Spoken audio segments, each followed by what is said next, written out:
Bonjour à tous, on se retrouve aujourd'hui dans une nouvelle vidéo qui va être la deuxième partie de la vidéo de la semaine dernière. Comme je vous le disais, j'ai décidé de revenir sur mes pires expériences en concours. Donc avant de continuer dans cette vidéo, si vous n'avez pas vu la première partie, je vous invite à d'abord aller la regarder. Je vous la glisse dans le petit i en haut à droite. Donc on continue ici toujours par ordre chronologique avec un concours de dressage. C'était un dressage en extérieur, mais c'était pas un concours officiel, c'était un concours d'entraînement. En fait, c'était normalement censé, d'abord, c'était même pas censé être un concours, c'était une écurie qui proposait en fait de venir dérouler des reprises de dressage devant un juge. Donc un juge qui était jusqu'à niveau pro, il me semble. Et donc il y avait plusieurs participants qui étaient venus donc dérouler des épreuves club, amateur et pro. Et donc moi j'ai décidé de dérouler ma club 1 Grand Prix. Et en fait, le juge va totalement saquer mon cheval. J'étais un peu sorti totalement dépité de ce concours. Je vais vous mettre ici quelques images, mais je vais pas vous mettre toute la reprise en entier, ce serait beaucoup trop long. Mais en fait, il faut savoir que mon cheval, il lui arrive d'avoir un peu des crises de head checking. Donc pour ceux qui savent pas ce que c'est quand le cheval secoue la tête un peu de façon frénétique. Et en fait, ça peut lui arriver notamment quand il y a beaucoup de soleil et que la luminosité est trop forte. Et en fait là, la détente, il était très bien, et d'un coup sur la carrière, il a commencé à faire ça. Donc malheureusement, c'était un peu trop tard pour essayer de lui mettre un filet de nez ou un bonnet anti-mouche pour essayer de l'aider, donc j'ai dû un peu subir ma reprise de dressage. Mais ça justifiait pas non plus d'avoir des 3 ou des 4 comme j'ai eu sur le protocole. Donc je vais vous mettre ici quelques exemples, par exemple sur la volte de 10 mètres. Ici, bah, j'ai eu 5, avec en commentaire perte d'activité. Voilà, donc je trouve que 5 c'est un peu sévère. Ici aussi, pour le départ au trot de travail, j'ai eu 5. Encore une fois, pour le doubler avec le cercle à droite, j'ai eu 5.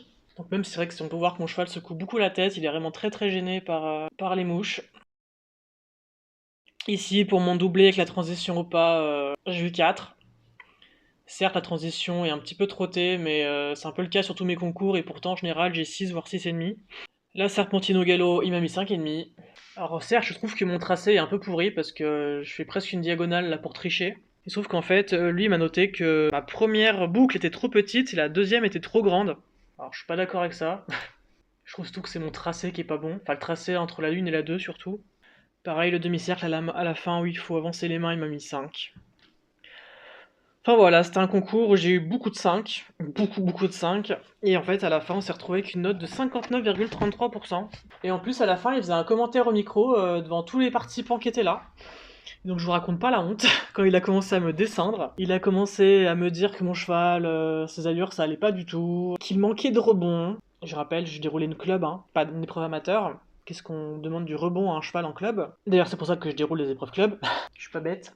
Et après, il me dit que pour améliorer ses allures, fallait que je fasse du travail sur les deux pistes. Donc il me demande si je sais ce que c'est que du travail sur deux pistes. Un petit peu dégradant d'entendre ça, parce que oui, quand même.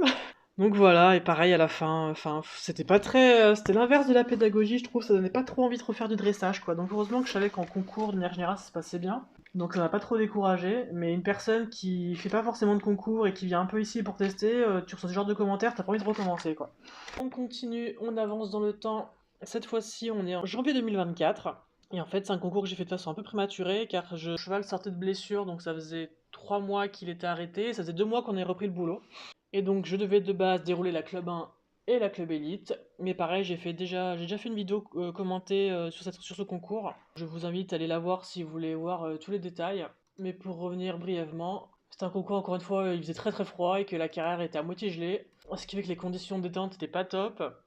Et mon cheval a en plus énormément regardé les cabines du jury parce que la cabine au fond, il y avait une espèce de plexiglas qu'ils avaient mis pour protéger le jury du froid, je pense. Et sauf que ça a bougé et ça faisait des reflets, donc dès que je passais à côté, mon cheval prenait peur. Donc il a fait beaucoup d'écart et beaucoup de demi-tours durant la reprise. Ce qui fait que je ne suis même pas parti sur la club élite parce que mon cheval s'était tellement mis en stress que quand je suis retourné au paddock pour détendre de la club élite, il faisait que des crottins très mous et limite avoir des petits signes, il arrêtait pas de se regarder le ventre en mode j'ai mal au ventre quoi. Donc vraiment là le stress ça allait pas du tout, donc j'ai décidé de descendre et de rentrer tout simplement. En fait, j'ai dit c'est pas grave, il va pas se rendre malade juste parce qu'il se sent pas bien d'être ici. Donc voilà encore une mauvaise expérience en concours.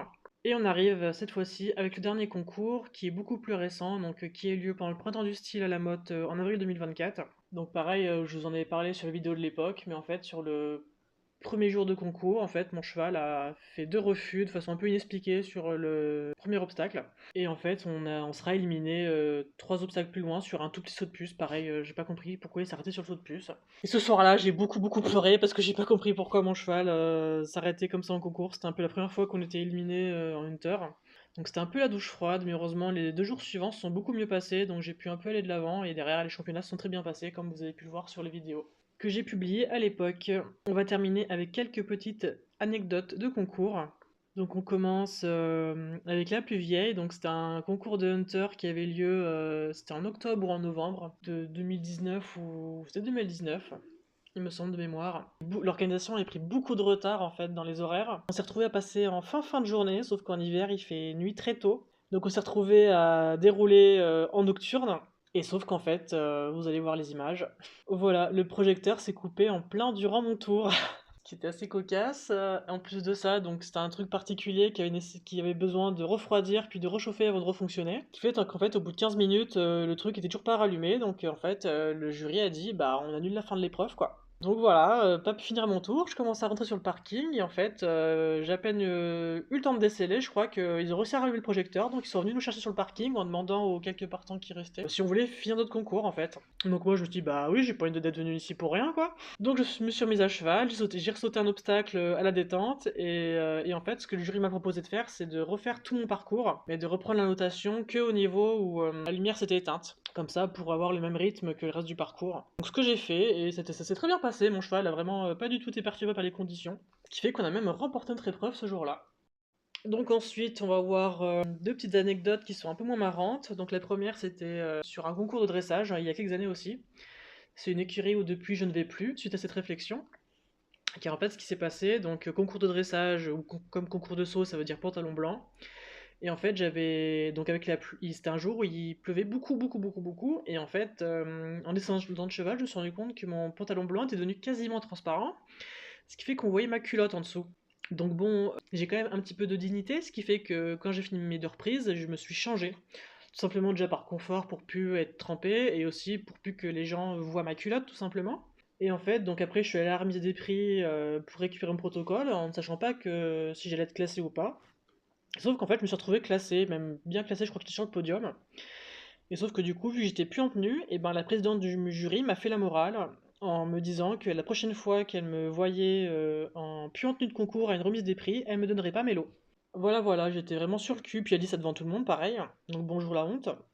Donc bon, j'avais pas lui expliquer que je me suis changé parce qu'on voyait ma culotte et que c'était un peu la honte, quoi. Bref, j'ai pris mes lots, je me suis barré et je ne suis plus jamais revenu sur ce concours. Voilà comment perdre bêtement des participants sur une discipline qui est pourtant déjà pas très pratiquée, où il y a déjà peu de partants.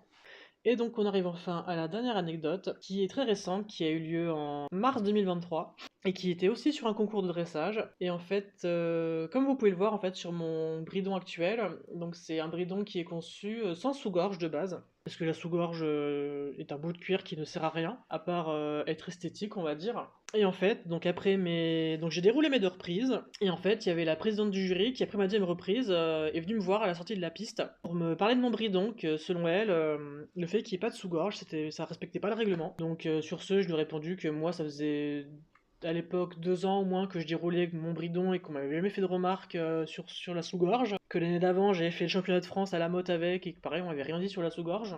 Et que du coup, elle a dit qu'elle allait se renseigner. Et en fait, elle a remis des prix devant tout le monde. Elle m'a encore apostrophé, sachant que j'avais gagné l'épreuve. Et elle me dit, par contre, votre bridon, je suis pas sûr qu'il soit réglementaire, hein, mais bon, j'ai quand même essayé de pas vous éliminer. Elle dit ça tranquille devant tout le monde. Donc moi, je lui dis encore une fois que sur le règlement, c'est pas écrit que c'est obligatoire. Et que donc et sauf qu'elle elle trouve qu'en fait que monter sans sous-gorge c'est dangereux car le cheval s'il secoue la tête bah il peut enlever son bridon. Comme je vais vous trouver des petites images illustrations, je vais vous montrer plein de petites vidéos où un cheval a beau avoir une sous-gorge, il perd quand même son bridon. Voilà. Et en plus je lui ai montré en fait plein de photos parce que c'est un bridon qui à l'époque était approuvé FEI et qui était autorisé sur des épreuves internationales. Je lui ai dit, écoutez, c'est un bridon qui a des cavaliers de haut niveau qui l'utilisent pour aller en concours. Elle me fait, oui, mais les chevaux de haut niveau, ils sont mieux dressés que les chevaux de club. D'accord, d'accord, madame. Et à la fin, elle finit par me dire, ah, vraiment, c'est une des meilleures anecdotes que j'ai en concours, ça. Elle me dit que si j'ai pas de sous-gorge, j'ai qu'à utiliser une bretelle de mon soutien-gorge. pour l'accrocher au bridon de mon cheval. Véridique, elle a vraiment dit ça, hein. Devant tout le monde, encore une fois. Non mais, il y avait mon copain qui était là, vraiment, on a rigolé. Enfin, on a rigolé intérieurement, hein, mais maintenant on en rigole. Depuis, bizarrement, le règlement a changé. Parce qu'il faut savoir que cette présidente du jury est quelqu'un d'assez affluent. Elle n'est pas que présidente de jury, elle a d'autres fonctions au sein de la FFE. Bon, je pense que le règlement a changé suite à ça. Car bizarrement, l'année suivante, la sous-gorge est devenue obligatoire en dressage, donc j'ai dû en acheter une qui est amovible, hein, et qui sert à rien, hein. C'est juste un bout de cuir qui s'accroche sur le bridon et qui ne sert absolument pas à ce qui s'enlève, hein. D'ailleurs, je peux enlever mon bridon sans enlever la sous-gorge. C'est fini pour mes petites anecdotes de concours. Donc j'espère que cette vidéo vous aura plu car elle est beaucoup plus longue que ce que j'ai l'habitude de faire. On se retrouve la semaine prochaine pour une nouvelle vidéo. Et voilà, c'est tout pour aujourd'hui.